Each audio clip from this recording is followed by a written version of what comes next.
दोस्तों, अगर मैं आपसे कहूं कि ताइवान अब अपने आसमान पर एक ऐसा हवाई किला बनाने जा रहा है जिसे चीन भी तोड़ नहीं पाएगा, बिल्कुल इजराइल के आयरन डोम की तरह ताइवान भी तैनात करने जा रहा है अपना सुपर सिस्टम टी डोम। दोस्तों, आज मैं आपको बताने वाला हूं ताइवान के उस एयर डिफेंस सिस्टम की जो आने वाले सालों में एशिया की पावर बैलेंस को बदल सकता है। टी डोम एक multilayer hi tech air protection network जिसे चीन की मिसाइलों, स्वार्म ड्रोन्स और फाइटर जेट्स के खिलाफ खास तौर पर बनाया गया है। दोस्तों, ये सिर्फ हथियार नहीं है बल्कि ताइवान का सर्वाइवल शील्ड है और इस पर खर्च किया जा रहा है पूरा 40 अरब डॉलर। अब यहाँ पर दोस्तों, आखिर टी डोम है क्या चीज और चाइना इसे क्यों सीरियसली ले रहा है? दोस्तों, टी डोम को ताइवान ने आधिकारिक रूप से अपनी इन्वेंट्री में शामिल कर लिया और इसे इजराइल के आयरन डोम का ताइवान वेरिएंट कहा जा रहा है। लेकिन दोस्तों, यहाँ पर ध्यान देने वाली बात तो यह है कि आयरन डोम सिर्फ छोटी दूरी के रॉकेट्स को रोकता है, जबकि टी डोम एक multi threat air defence system है जो कई चीजों को रोक सकता है। Fighter jet, ballistic missile, cruise missile, swarm drones और हाई स्पीड एयर स्ट्राइक्स को। यानी कि दोस्तों, ये सिर्फ डोम नहीं है, ये हवाई युद्ध का पूरा डिजिटल जाल है।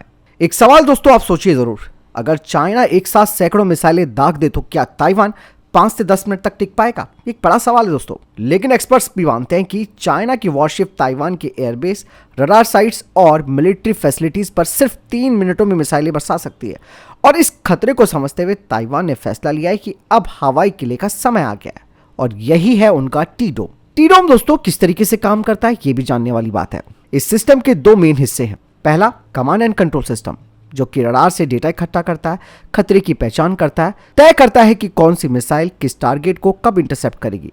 यानी कि ये पूरा सिस्टम एक डिजिटल दिमाग की तरह काम करता है। और इसका दूसरा हिस्सा है इंटरसेप्टर लेयर, जो कि आने वाली मिसाइल या ड्रोन को ट्रैक, लॉक और हवा में मार गिरा सकता है। ये एक किल चेन बनाता है जिसमें पहचान, निर्णय और इंटरसेप्शन सब कुछ सेकंडों में हो जाता है। यहां पर मैं बता दूं कि ताइवान के पास ऑलरेडी यूएस का पैट्रियट मिसाइल सिस्टम और खुद का उनका बनाया हुआ स्काई ब्लू सिस्टम है।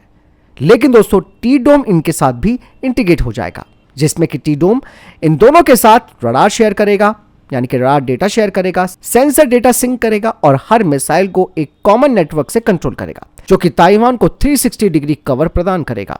ताइवान ने दोस्तों यूक्रेन जंग से काफी कुछ सीखा है। यूक्रेन जंग ने दुनिया को दिखाया कि एयर डिफेंस ही शहर बचाता है, इंफ्रास्ट्रक्चर बचाता है और सबसे जरूरी, लड़ाई की दिशा बदल देता है। ताइवान ने यह बात अब समझ ली है और चाइना के मुकाबले वो अपने सर्वाइवल विंडो को बढ़ाना चाहता है। अब यहाँ पर दोस्तों एक सवाल आपके मन में आ रहा होगा कि क्या टी डोम चाइना के सामने टिक पाएगा? और ये कॉमन सवाल भी है। दोस्तों, मैं आपको बता दूं कि टी डोम को चीनी मिसाइलों के पहले हमले को झेलने के लिए बनाया गया है।